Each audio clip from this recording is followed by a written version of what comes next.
બટાકા વડામાંથી બ્રેડ ભજીયાનું જૂનું ઇન્વેન્શન છે કે લોકો મોટા પકોડા પણ બનાવતા હોય છે.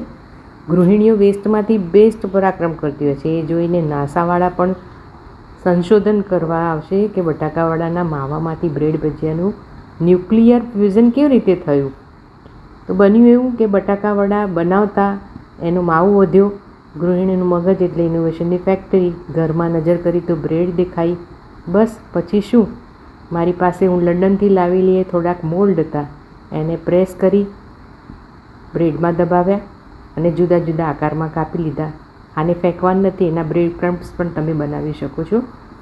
તો મને યાદ આવી ગઈ, મારો દીકરો નાનો હતો ને જ્યારે પણ હું બ્રેડ પકોડા બનાવું ત્યારે એને સાઈડમાં આવું નાનું નાનું કાપવા આપી દઉં તો બેઠો બેઠોનો ટાઈમ પાસ થાય અને એને પણ મજા આવે. તો નાના નાના આ ટુકડા ઉપર મેં માવો પ્રેસ કરી નાખ્યો. ટ્રાયંગલમાં કાપેલા ટુકડાની અંદર પણ માવો પ્રેસ કરીને ઉપર બીજી બ્રેડ મૂકીને એને તૈયાર કરી લીધી. બટાકા વડાના માવા પર બ્રેડની એવી માયા લાગી કે પ્લેટ ટેબલ પર આવતા જ બધાની ભૂખ જાગી. તો હવે ખીરામાં બોળી અને નાના મોટા બધા જ આકારના તેલમાં તળી લેવાના છે.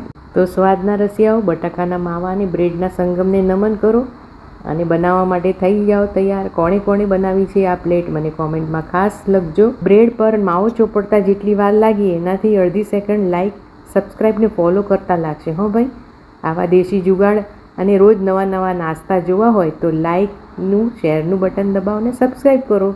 મિત્રો સુધી વહેંચો. Thank you. એન્જોય.